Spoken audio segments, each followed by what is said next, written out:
안녕하세요. 김민희 교수입니다. 예, 우선 먼저 또 자산에 관한 결산 정리에 들어가기 전에 노래 한 곡 시작하겠습니다.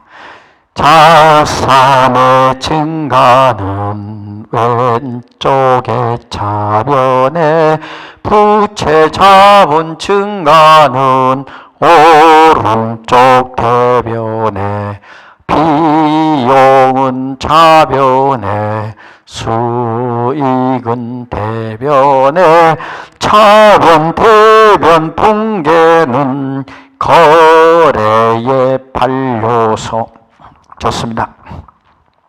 여러분들 이 자산에 관한 결산 정리는요, 이 자산에 관한 결산 정리는 자산 중에서 어떤 것들이 이제 핵심적인 거냐 이거죠. 여러 가지 있는데, 여기서 이제 뭐 아까 앞에서 200페이지에서 다룬 것이 있습니다. 현금, 가부적, 인출금 이런 것이, 인출금은 자본이죠. 현금, 가부적 이런 것들이 있는데, 그 중에서 중요한 것만 뽑아보면은 이 상품 계정이 제일 중요합니다. 첫째, 상품 계정.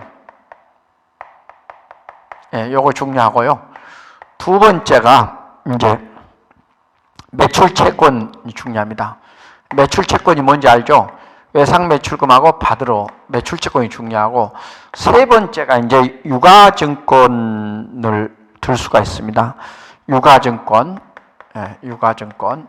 네 번째가 이제 요 네 개만 이제 우리가 중심으로 다룰 텐데요. 이 정도면은 그 다음에 이제 유무형 자산이겠습니다. 유형 자산, 예, 무형 자산. 예, 요것을 제일 이제 핵심적인 내용으로 공부하시겠습니다. 이 밖에 이제 있는데 중요한 것부터 먼저 학습하도록 하겠습니다. 이 상품 계정은요, 이제 상품 계정을 정리할 때는 어떻게 되냐면은 우선 첫째 이제 우리가 우선 상품 계정이 이제 하나 순액법도 있고요. 순액법으로 정리하는 방법이고, 사실 이번에 이제 총액법으로 하는데 실무상에는 총액법으로 쓰고 있거든요. 이렇게 해서 정리를 합니다. 상품 계정을 이제 정리를 말하는 겁니다. 이 정리를 하는데 순액법과 총액법이 있다는 겁니다. 그러면 이제 순액법으로 하는 것과 정액법인데 우선 뭐냐면 이제 우선 재고죠. 전기 2월 기초. 자, 기초 재고가 있으면요. 기초 재고, 이제 기말 재고, 요걸 정리할 때 차변에 이제 매입, 산문법으로서 이제 배운 겁니다. 상품 계정에 가면 있습니다. 몇 강좌쯤 될지 모르겠어요. 한 20강좌쯤 나왔으니까요. 그 정도 앞뒤로 가면은 재고자산이라는 계정 과목이 있어요. 거기에 나오는 겁니다. 매입 2월 상품. 제품이면 2월 제품 이렇게 하면 된 거거든요. 전산 세무 2급 들어가면 이제 2월 제품 이렇게 쓸 때는 그때 제품이라고 하세요. 전산 세무는요. 2급은 1급, 2급에서는 2월 제품 이렇게 하고. 그 다음에 이제 2월 상품 대변에 매입. 다시 말하면은 이게 무슨 뜻이냐면은 기초 재고를 얻어 보낸다. 기초 재고도 매입으로 보내고요. 매입으로 보내고, 기말 재고도 매입 계정으로 다 보내는 겁니다. 이 절차를. 그러니까 상품 계정을 정리할 때는 기초 재고든 기초 상품이든 기말 상품이든 어디도 다 전다 매입 계정으로 집합시키는 거다. 매입 계정에 전부 집합을 시켜요. 예. 매입 계정에 집합을 시키는 겁니다. 그래서 여러분 결산할 때 집합 손익 계정이라고 하는데 그냥 손익 계정이라고 하세요. 왜 집합 손익 계정이라고 합니까? 집합 계정은 맞지만은 손익 계정은 다 집합 계정이에요. 근데 꼭 집합자를 꼭 써야 돼요. 그러면 집합 아닌 손익 계정도 있나요? 나 그런 책을 보고는 아주 우스워서 그렇게 잘못 공부를 해가지고 와가지고. 그러면 여기서 매입 계정도 그러면 집합 매입 계정이라고 해야 됩니까? 집합시켰으면? 그럼 다 집합할까요? 현금 가부적도 그러면 차변 대변 다 집합시키면 집합 계정이 되겠습니까? 집합하면 다 모으면 집합이. 총액법에 보면은 일단 그러고 원가 회계도 들어가 보세요. 뭐가 있습니까? 집합 계정이 있잖아요. 뭘로 집합시켜요? 우선 간접비는 제조 간접비로 그럼 집합이라 집합 제조 간접비라고 합니까? 웃기는 거죠. 하여튼 집합시키는 것은 다 집합개정이에요. 그리고 집합 안 시키는 건 집합개정이 아니고요. 그러니까 그냥 놔둬버린 거, 여러 가지를 같이 묶었을 때 서로 질이 다른 걸 묶었을 때를 우린 집합개정이라 그러는 겁니다. 그런데 집합개정은 집합 선입개정 이렇게는 할 수 있지만 집합개정이라고는 해서는 안 되는 겁니다. 선입개정하면 집합개정이다 이렇게 하시면 되고요. 그런 용어에 대해서 용어는 그 개념을 가지고 있습니다. 이렇게 회계 처리를 하면 되겠습니다. 그 다음에 또 하나 이제 여기에 나오고요. 이 초계법으로 나온 거 순회법 나오는 게 사문법이니까 생략합니다. 그래서 이렇게 쌓으면 또 하나가 뭐냐면은 이 소위 말하는 대로 상품에 대해서 상품 줄어들어요. 가만 놔둬도. 그런 걸 상품 감모손실이라고 또 상품 재고자산에 좋습니다. 제품도 좋고요. 상품 감모손실. 그 다음에 이제 평가 차손이 있어요. 평가 손실. 평가 손실도 좋고 차손도 좋습니다. 평가할 때는 이제 아직 실현되지 않았으니까 이런 것은 평가할 때는 이 감모처럼 딱 없어진 것이 아니고 하기 때문에 평가라든가 이런 것은 좀 미실현된 그런 것이 많기 때문에 차손이라고 붙이는 것이 좋습니다. 평가 손실이 틀린 건 아닙니다. 그러나 평가 차손도 맞고 평가 손실도 맞고 그 차이가 나기 때문에 차손이다 붙이는 것이죠. 차이가 나는 손실이다. 차손 정확한 표현을 좀 써보자. 뭐 이런 의미로 적어봤습니다. 그 다음에 이제 매출채권은 이제 두 번째 여러분들 매출채권인데 매출채권은 뭐뭐 있나요? 예상 매출금이 있겠죠. 예상 매출금 그렇죠. 이제 받으러럼 있습니다. 받으러. 이것도 정리를 해야 돼요. 보통 세법에서는요 충당금을 설정할 때는 이거에 대해서 충당금을 설정하거든요. 충당금. 이 충당금을 설정하면은 매출채권 대해서 충당금을 설정하면 보통 세법에서는 1%입니다. 1% 또는 대손 경험률이라 해서 대손 경험률이란 뭐냐면은 지금까지 대손이 일어났을 때 그 경험률에 의해서 대손 경험률에 의해서 대손을 충당금을 설정하는 두 가지 방법이 있습니다. 그런데 이 대손 경험률에 설정하려면 상당히 어렵죠. 객관적인 자료를 증빙해야 되니까 어려우니까 일반적으로 그냥 세법의 1%하면 1% 정리. 그래서 사실 세법의 1% 아닌 것도 안 믿어주거든요. 그 다음에 또 뭐 저기까지는 2%까지 설정할 수 있습니다. 예를 들면은 금융기관이라든가 이런 데는 2%까지 충당금을 설정할 수 있다. 이 정도만 공부하고 이제 유가증권을 보겠습니다. 여러분들 유가증권 하면 뭐가 유가증권일까요? 자, 유가증권 한번 보시겠어요? 유가증권은요, 사실 제일 먼저 주식이 있죠, 주식. 뭐, 그만 하나만. 그 다음 채권이 있죠, 채권. 채권. 공채, 뭐, 사채, 이런 것. 이 채권에는 이제 공채, 국가에서 발행하는 지방자치는 공채. 회사에서 발행하는 회사채를 우리는 줄여서 사채라 그럽니다. 정확한 표현은 회사채예요. 사채하니까 뭐, 사채업자, 그 생각하는데, 그건 하지 아닙니다. 를 줄여서 사채라 한다. 우리 여기서 그렇게 생각하시고 강의를 들으시면 되겠습니다. 제가 이렇게 옆으로 좀 자꾸 나가는 것을 뭐 이해를 해주시는 것이 아니라 간혹 가다가 출제할 때 보면은 참 해요. 내가 자꾸 지적을 하고 시험 문제를 보면은 뭐 분기한데 차변에다가 금액만 써야 되는데 원자를 또 왜 붙이는지 모르겠어요. 차변 현금 5만 원, 대변에 상품 매출 5만 원. 그래서 원을 왜 붙이냐 이 말이에요.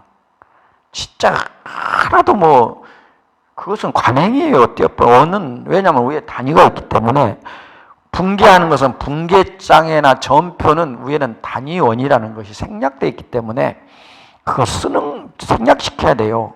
그 필요 없는 걸 왜 이렇게 분기에다가 붙이는지 모르겠어요. 그래서 내가 기출문제 여기 여러분한테 쓸 때 많이 뺐어요. 그건 붙이는 거 아닙니다. 근데 출제위원들이 어떤 사람이 들어가는지 모르지만 정말 기본이 안 된 사람들이 들어간다. 그렇게 보시면 돼요. 나중에 또 문제 풀면서 한번 잔소리를 하겠습니다. 이렇게 해서 이제 이런 거에 대해서 평가하거나 조정을 하게 됩니다.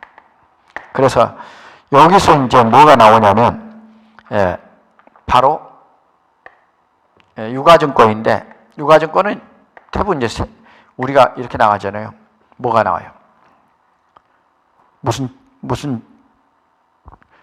지분증권, 무슨 증권 나누죠? 지분증권. 또 하나는 무슨 증권? 채무증권. 이렇게 나누어요. 일단 지금 개정 과목을 알려드리려고 지금 설명하는 겁니다.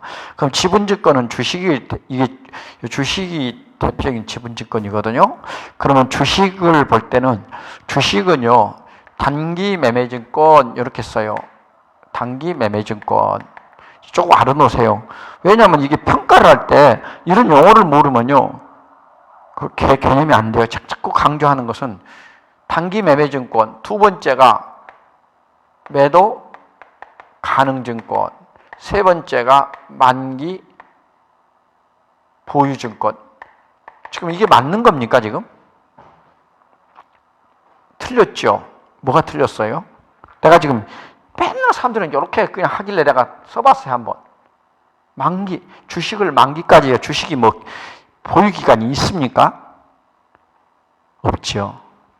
그래서 여기는 이제 요건 지워버려야 돼요. 그래서 뭐가 있냐면, 그 소위 이제, 하나 잠깐만요. 제가 갑자기 잊어먹었어요. 머릿속에 방금 전에 나와가지고. 여러분들 자본을 보면은, 투자 자산에 잠깐 보겠습니다. 제가 같이 한번 펼까요? 그럽시다. 여러분들 그 옛날에 배웠는데 교과서를 가지고 계신 분들은 같이 좀 보십시다. 투자 자산에 가면은 지분 채무증권하고 나타내는 거 있습니다. 그래서 이 183쪽에 보시면은 투자 자산은 지분법 적용 투자 주식으로 분류합니다. 그래서 지분법 적용. 지분법이라는 거는 지목, 내가 몇 대 몇을, 내가 5%면 5%, 10%면 10%, 이걸 지분이라 그래요. 적용 투자 주식. 이렇게 이것은 이제 주식일 때, 지분증권은 주식이니까 주식일 때만 이렇게 분류하고, 채무증권으로 가시면은 채무증권은 어떻게 분류하냐면 단기 매매증권 그래요. 그 다음에 두 번째가 매도 가능증권. 그리고 세 번째 아까 말했던 이거거든요. 사채가 대표적인 게 사채거든요. 그래서 사채가 제일 많으니까 회사채가 제일 많으기 때문에 여기서는 이제 뭐냐면은 만기까지 가지고 있다 그러면 만기 보유증권, 이렇게 세 개로 분류합니다. 그래가지고 이 채무증권과 지분증권이라는 걸 꼭 기억을 하시면서 이렇게 분류한다. 그러니까 다른 점이 있다면 뭐가 다르냐면 요거에 다른 거죠. 지분법 적용 투자하고 만기 보유 증권. 이것은 채무증권에만 있고 지분법 적용 투자 주식은 지분증권에만 있다. 이렇게 꼭 기억을 해주시고 보겠습니다. 그러면 이제 여러분께서 이제 네 번째가 이제 유형자산과 무형자산 정리를 보겠습니다. 유형자산의 형태가 있죠. 그래서 유형자산을 정리하는데 이것은 유형자산에는 감가상각비라 그러고, 무형자산은 뭐라 그래? 상각비라 그럽니다. 영어로 depreciation, 여기는 amortization이라고 영어로 이렇게 표현하고요.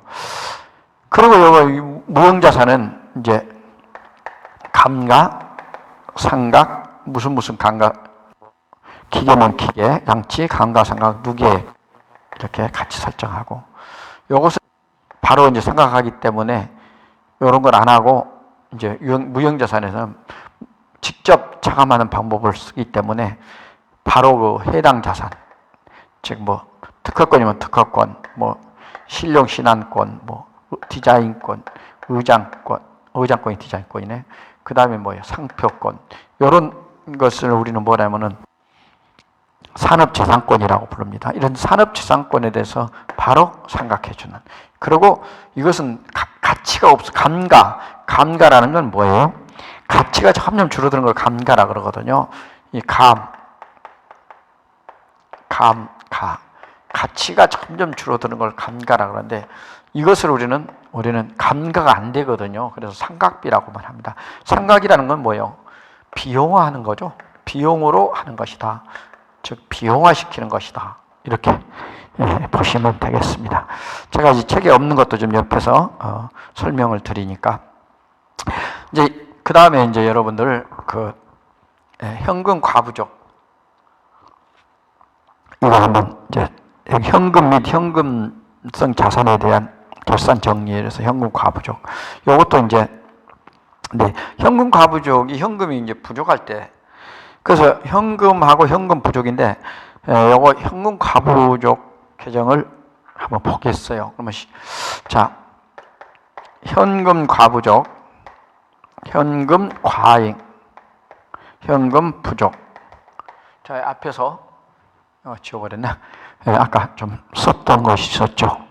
그 현금 과부족이 이제 있는데 요거 현금 과부족을 어떻게 처리할 것인가? 현금이 남았다. 과잉. 자, 현금 과부족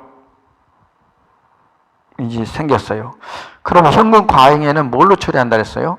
잡이익으로 처리하고 요건 잡손실로 처리한다. 그까지는 이제 아까 설명을 드렸는데 한 예를 들어서 현금적 발생 시에 요거 좀 보겠습니다. 자, 우선 차변에 생겨요. 근데 차변에 생겼으면은요, 우선 현금 과부족이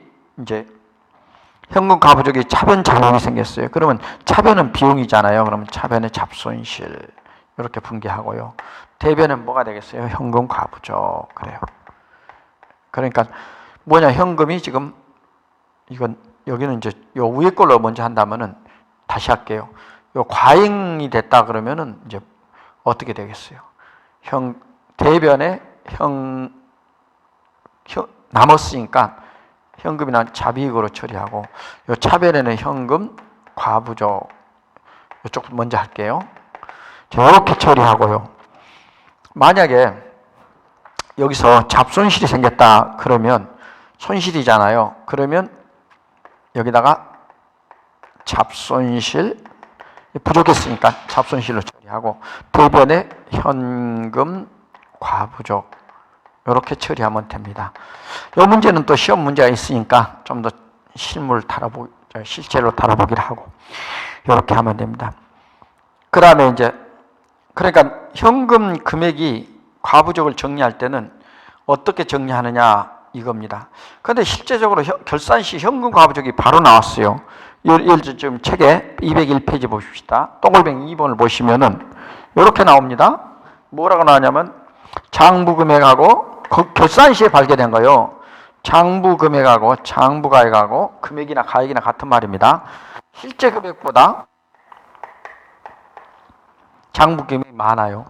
그러면 실제가 적어요. 그러니까 장부가 많고 실제니까 돈이 없어진 거죠. 없어졌으니까 어떡한다?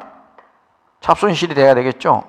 그런데 없으니까 잡손실이 되는데 현금으로 바로 처리하라 이런 얘기예요. 결산 때 가서는 이렇게 현금이 5만 원에 부족하면 5만 원, 3만 원에 부족하면 3만 원 이렇게 바로 처리한다. 이건 2번은 결산 시에 발견한 거고 이것은 평상시에 발생해서 원인을 찾아서 결산 시에 간 거고 그 원인이 있으면 이제 뭐 예를 들면 좀 이따 하겠습니다만 여비교통비가 발견됐다. 근데 수금을 했는데 들어왔다. 뭐 여비교통비가 더 나왔다 그러면 그 금액만큼 또 여비교통비를 해주고 차액만 잡손실로 하면 되겠습니다. 이런 거 한번 여러분께서 살펴보시고 그 반대로 아까 말한 대로 이제 장부 금액하고 실제 금액이 반대렇게 되면은 어떻게 될까요? 어떻게 돼요? 여기다 실제가 더 많으면 현금 또 이것도 잡이익 이래서 잡이익 이렇게 처리하면 되겠습니다. 자, 여기까지 보았는데 이제 가지급금 미결산 항목입니다. 여러분 이제 가지급금 가수금 했는데 사실은 이 가지급금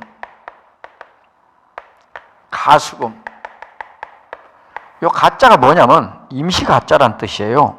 예. 가짜가 한문으로 이렇게 써요. 선생님들이, 교수님들이나 이런 사람들이 한문을 너무 모르더라고. 예. 너무 한문을, 이 나라가 한자를 안 쓰는 것이 좀 아쉬워요. 제 개인적인 생각입니다만은, 예, 한문을 좀 써야 합니다. 우리나라 말에는 한자를 쓰지 않으면은 안 되게 돼 있어요. 그래서 한자를 좀 써야 되는데, 예, 용어들이 전부 한 70% 이상이 한자용어로 돼 있죠. 그냥 우리 말로 하고 먹고 사는데 뭐 한 지장이 없지만 조금 책을 보려면, 공부하고 시험 보려면 한자를 알아야 돼요. 굉장히 빠릅니다. 한문만 알아도 정답이 객관식 같은 건 딱 나오거든요. 예, 그런 것이 그런 문제가 많이 있습니다. 그래서 한문 공부 게을리하지 마십시오. 적어도 여기 제 강의 듣는 분들, 회계학은 특히 한문이 많고 한자 용어가 많기 때문에 천자문 정도는 한번 읽어보시면 철학적인 의미도 갖고 추천합니다.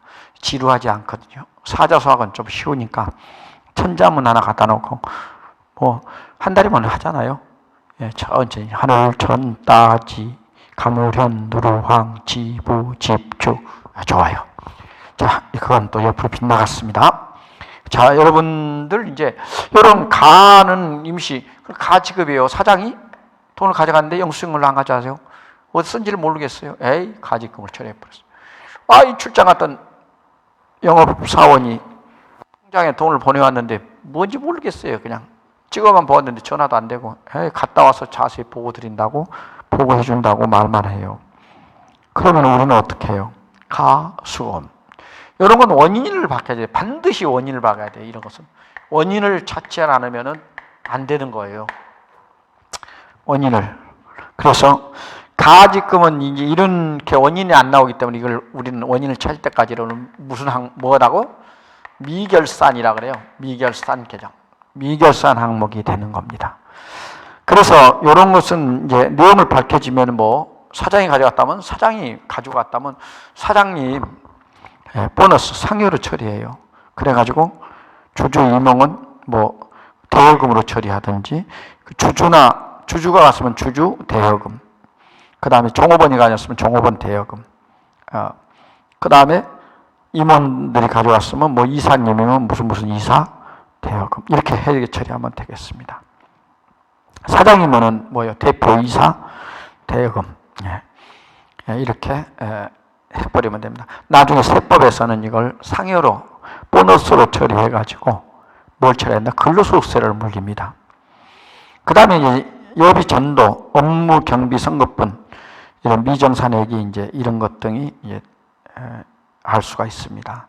그래서 이제 이런 것은 뭐 성격에 따라서 비용으로 처리하기도 하고, 또 해당된 자산을 찾아가지고 대체하기도 합니다. 계약금을 줘놓고 왔으면 그 원인이 계약금이면 선급금으로 처리하면 되겠고요.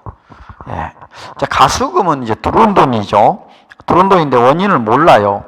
도처 출처를 알 수가 없을 때, 이럴 때 이제 처리하는 건데, 일단 수익으로 처리해서 뭐 하거나 이제 단기 차입금 또는 예수금 이런 과목으로 회계 처리하면 되겠습니다.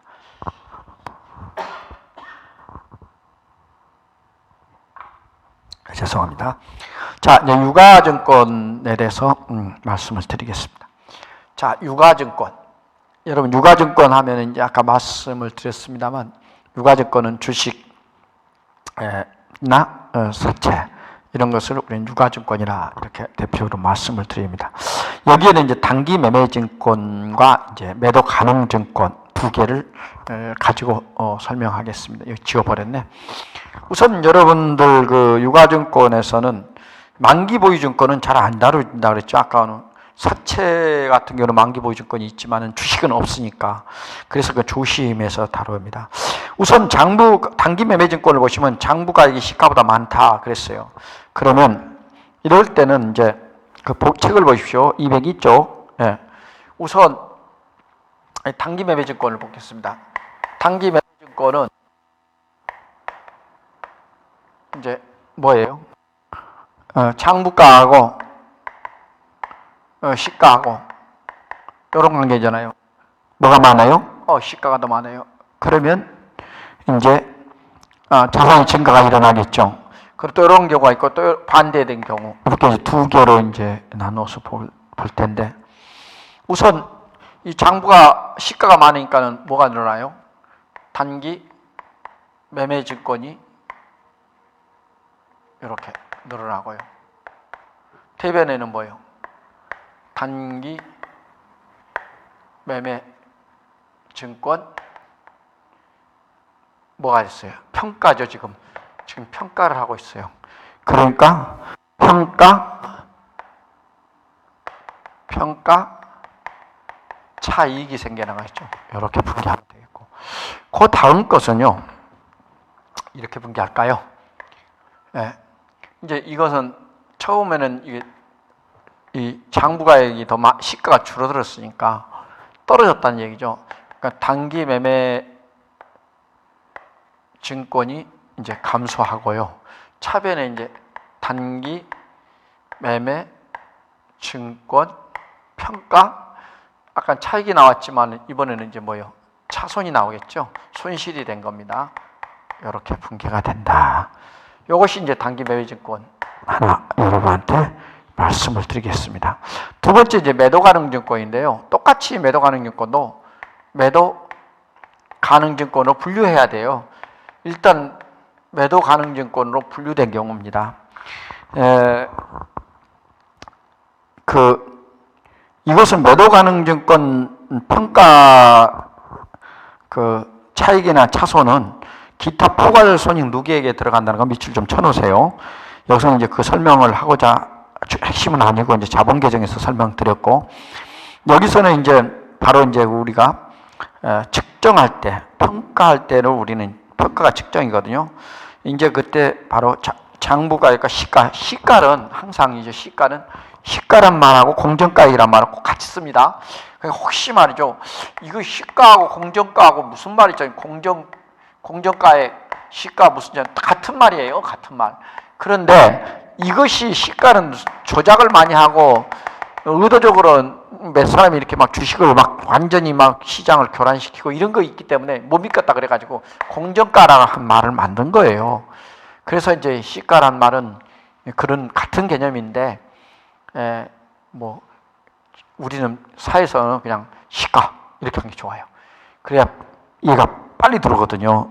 그렇지 않고 공정가 하면 공정가가 뭐지? 페어밸류라고 그러는데 그 시가를 말하는 겁니다.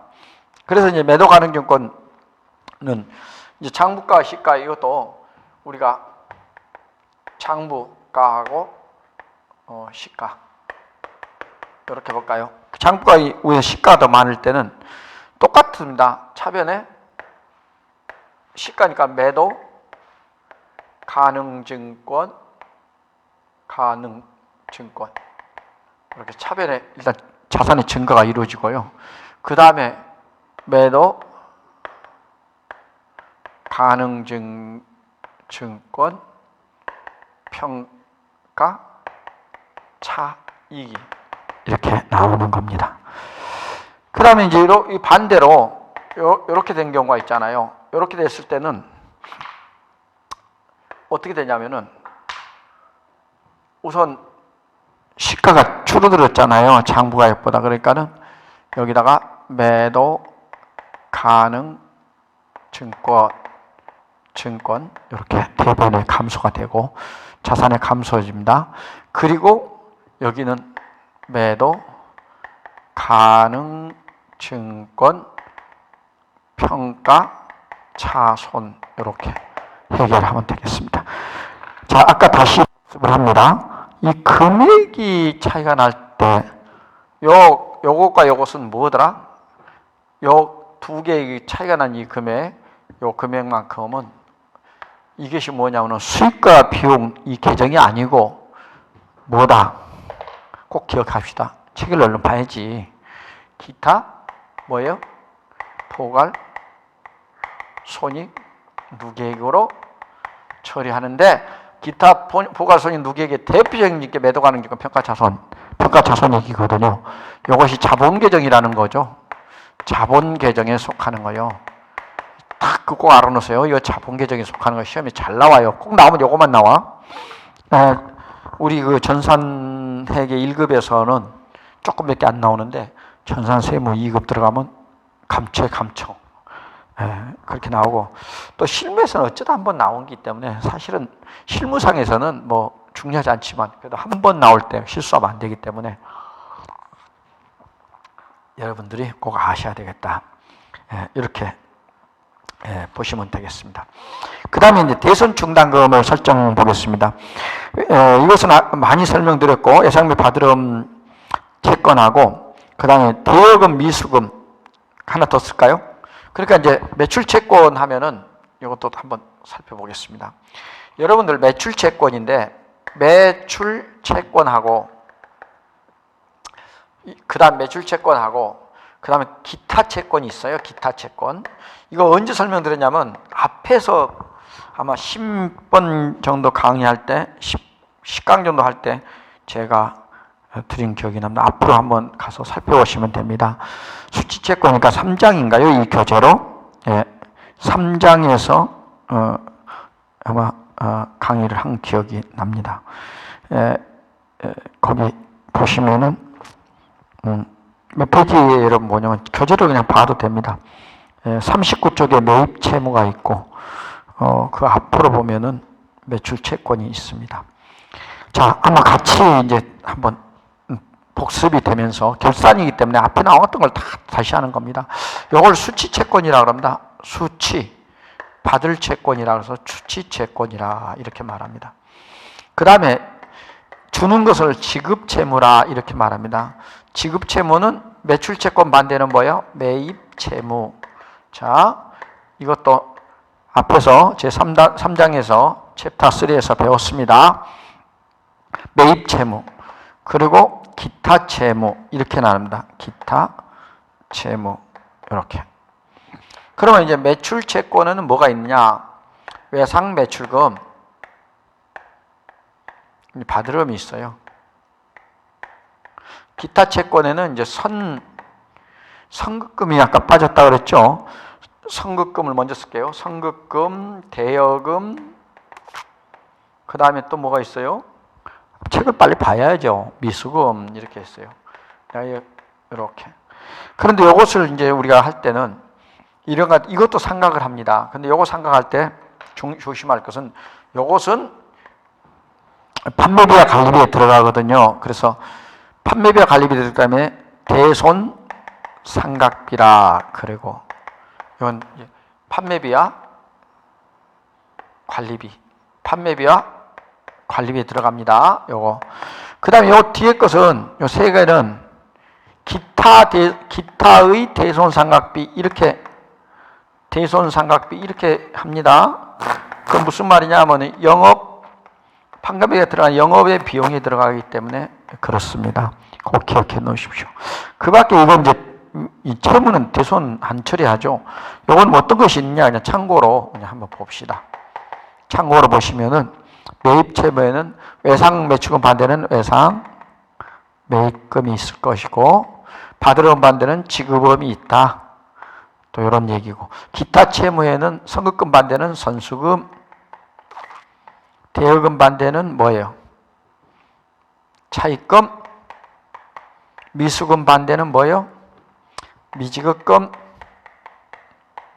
이런 것들이 있더라. 서로 쌍을 이룬 이렇게 쌍을 서로 이루는 것이다. 이렇게 꼭 이 공부를 이렇게 같이 이렇게 밸런스를 해서 공부하시면 되겠습니다. 그 다음에 이제 이런데 대손상각 쭉 말하면 뭐 대손충당금이 allowance for bad debts account 뭐 이런 영어로 써졌네. 그리고 이제 거기에 뭐 제가 해수 불가능한 채권 그래서 가르고 대손금 이렇게 써놨습니다. 내 책만 써놨죠. 딴 책들은 뭐 대손금이 뭔지는 모르니까 그 표현을 왜냐하면 세무회계 실무를 안 하면 모르는 것이 많아요. 그러니까 세무회계하고 기업회계, 재무회계하고 같이 공부를 해야 되는 겁니다. 여러분 나중에 꼭 부가세는 하나 가지고는 세무회계라고 하진 않아요.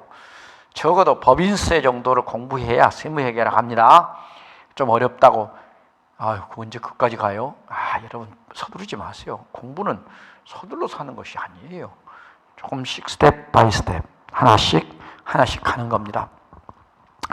자, 그러면 이제 거기 쭉 내용을 읽어보시고 그 결산 수정 분계를 제가 이제 설명드리도록 하겠습니다. 결산 수정 분계를 보시면 추정이라는 것은 예상이란 말이에요. 예상한 대손 충당금, 예상 대손 충당금하고 그 다음에 장부 대손 충당금이 있어요. 대손 충당금이에요. 대손 충당금. 쉽게 말하면은 띵겨 먹을까봐, 띵겨 먹으면 되는데 사실 못 받을까봐 못 받게 된 거죠. 이렇게 할까봐 미리 좀 설정을 하는 겁니다. 준비를 하는 거예요. 정립을 해 놓는 거예요. 그래서 이제 그 여러분들 203쪽 지금 강의하고 있습니다. 네모안에 그걸 보시면서 제가 칠판을 아끼려고, 칠판이 너무 글씨가 카메라에 들어간 공간이 적기 때문에 글씨를 좀 줄여 쓰는 겁니다. 여러분 꼭 기억을 하시고, 책을 안 보고 그냥 예상 장부 이렇게만 하지 말고, 책에 있는 거 추정 예상이구나, 추정 예상 대손 충당금하고 장상 대손 충당금인데 이런 경우구나 이렇게 보시고, 또 반대는 1번, 2번은 이제 경우 반대, 장부상 대손 충당금이 큰 경우. 그 다음에 이제 아예 그냥 세 번째는 잔액이 없는 경우입니다. 그래, 잔액이 없다는 건데 예상이나 똑같다는 이런 개념이에요. 이해하셔야 됩니다. 잔액이 없어요. 이쪽에는 똑같을 때 뭐 잔액이 없죠. 이런 것 보시고. 그러면 이제 요 놈을 한번 살펴보겠습니다. 그러면 어떻게 돼요? 이제 우리가 요거 매출 채권을 중심으로 공부를 할 수밖에 없어요. 요건 어떠다 일어나는 거고, 이거 매출 채권 요걸 중심으로 하면 차변에 대손상각비,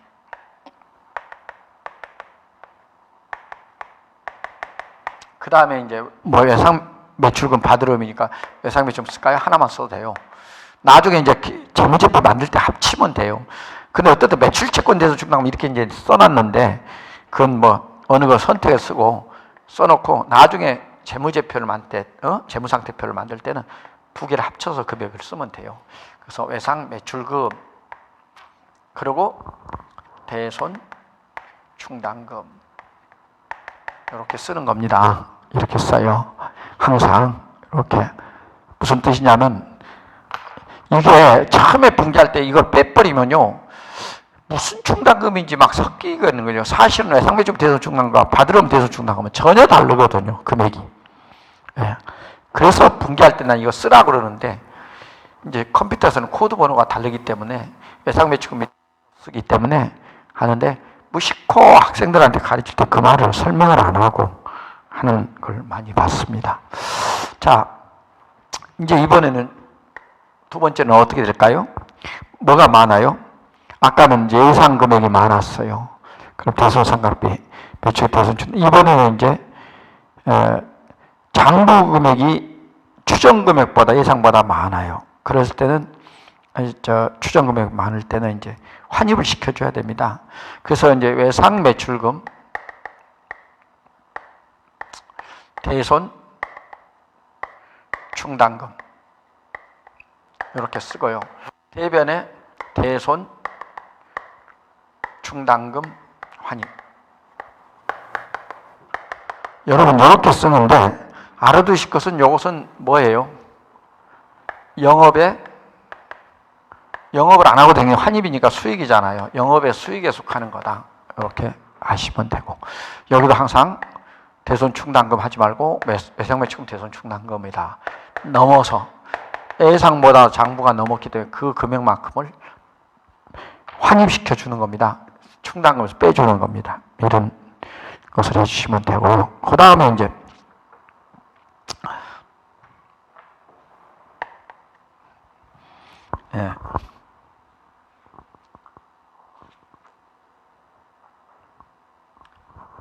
그 다음에 이제 또 하나, 이번엔 아무것도 없어요. 잔액이 없을 때는 그냥 대손상각비,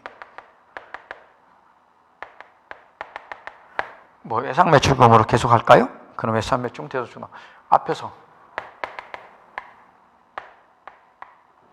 매출금, 대손 충당금. 이것은 장부상 대손 충 잔액이 없는 경우요.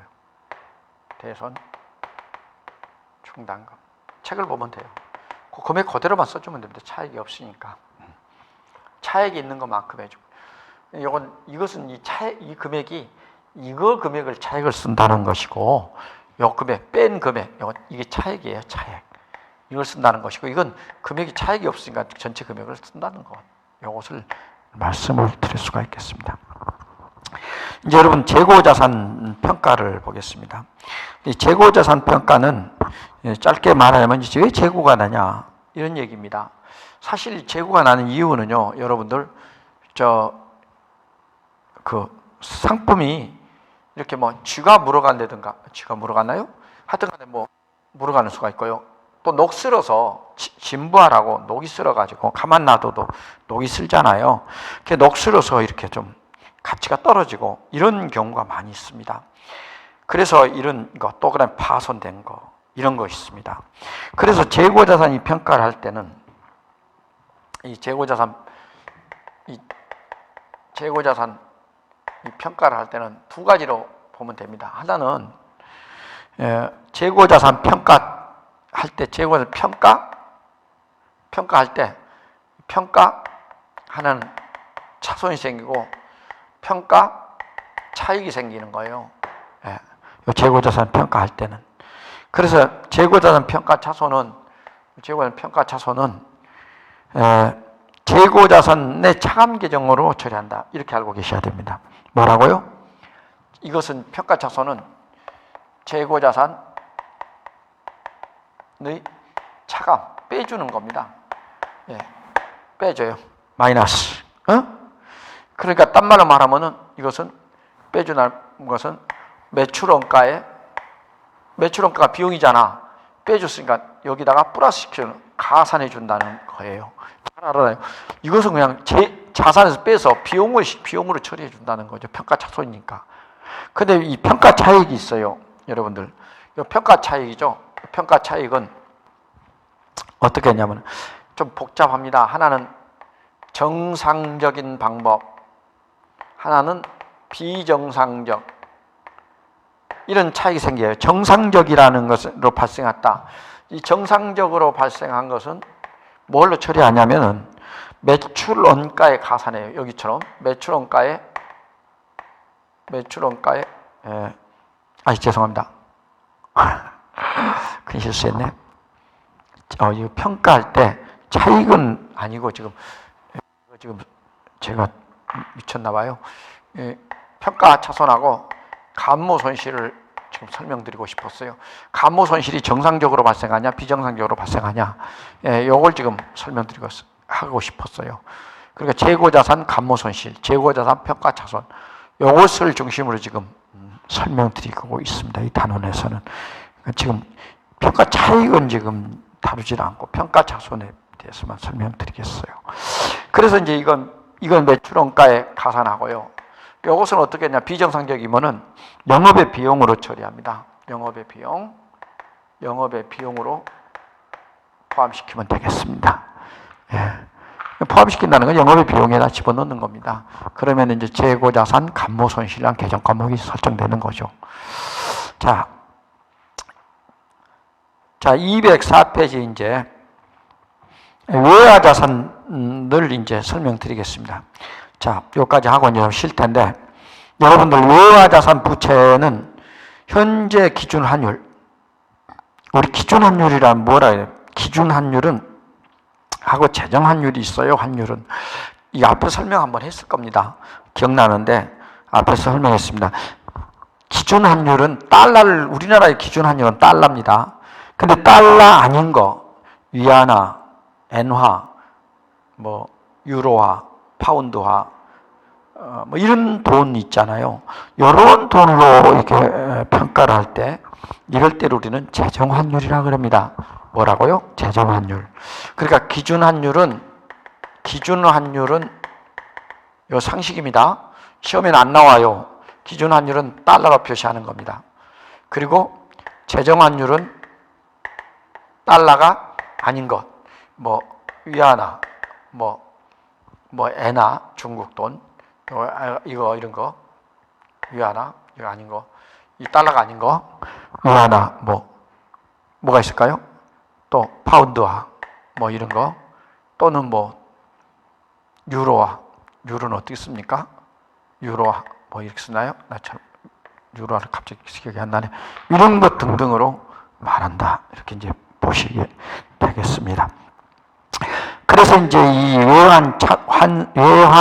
환산 차손 또는 외화 환산 차익으로서 단기 이제 외화 환산 차손은 단기 이익이 되고 외화 환산 차익은 단기 이익이 되고 외화 환산 차손은 단기 손실로 처리하면 되겠습니다. 한번 볼까요? 그냥 이것은 좀 중요하지 않으니까 제가 책으로 이렇게 보겠습니다. 빨라빨라. 환율 인상이 있어요. 장부가액이 바로 시가가 또 장부가액보다 클 때, 그때는 이제 뭐냐면은 외화 환산 차익이 나오는 겁니다. 그래서 대변의 외화 환산 차익, 차변에는 이제 뭐라고 할까요? 뭐 꼭 하나 이제 붙여보자면 이런 분계가 되겠습니다. 장부가액하고 시가하고 이렇게 하면 이익이 나온다 그랬죠. 그래서 또 이것을 우리는 외화니까 외화 자산이니까 외화 예상 매출금이 나갈까요? 외화 자산 중에는 외화 예상 매출금 한번 들읍시다. 외화 예상 매출금 요거 환산해요. 그러면 지금 뭐가 나왔어요? 외화 예상 매출금이 시가가 더 많이 있어요. 플러스가 됐잖아요. 그러면 외화 환산 대변이니까 차익이 생기겠죠. 이렇게 이익이 생긴 겁니다.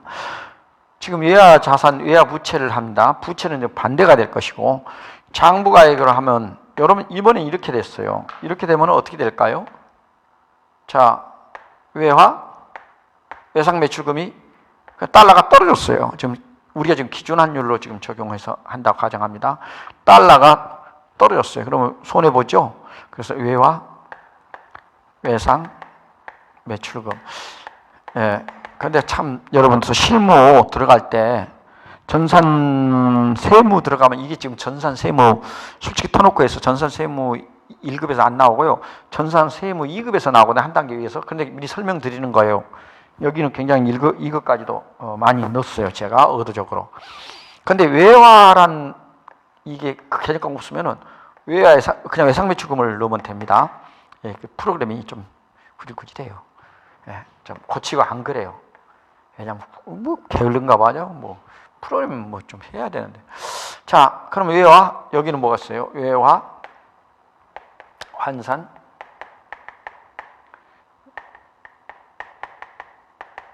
차손이 되겠죠. 그래서 이런 식으로 분계가 되겠습니다. 그럼 외화 부채를 보겠습니다. 이건 지금 자산에 대해서 분계했는데, 그러면 부채는 어떻게 분계되나요?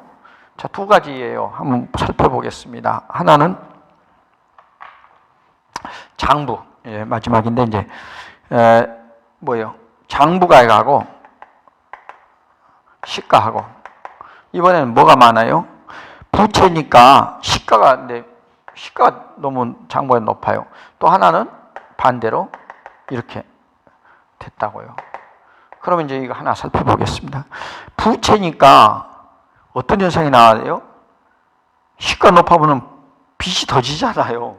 그래서 이 손실이 돼버린 겁니다. 그럼 외상 매출금이라고 그래요. 빚을 빌렸는데 막 시가가 올라갔으니까, 달러가 올라가 버렸으니까 빚을 매출금을 그 빚 올라간 것만큼 매출을 하고, 그 차액이 있잖아요. 이제 신체 차액이 올라간 것만큼 외화 환산 차손으로 이렇게 외화 환산 차손으로 이렇게. 요건 지금 전산 세무 2급에 들어가는 건 좀 어렵죠. 어렵도 괜찮아요. 한번 보고 왜냐면 또 전산 세무 1급, 2급 또 배울 때 이거 여기서 배우는 기초를 가지고 응용하면 굉장히 좋잖아요. 조금 범위를 올렸어요. 그래야 여러분들 쉬운 거 쉽게 합니다.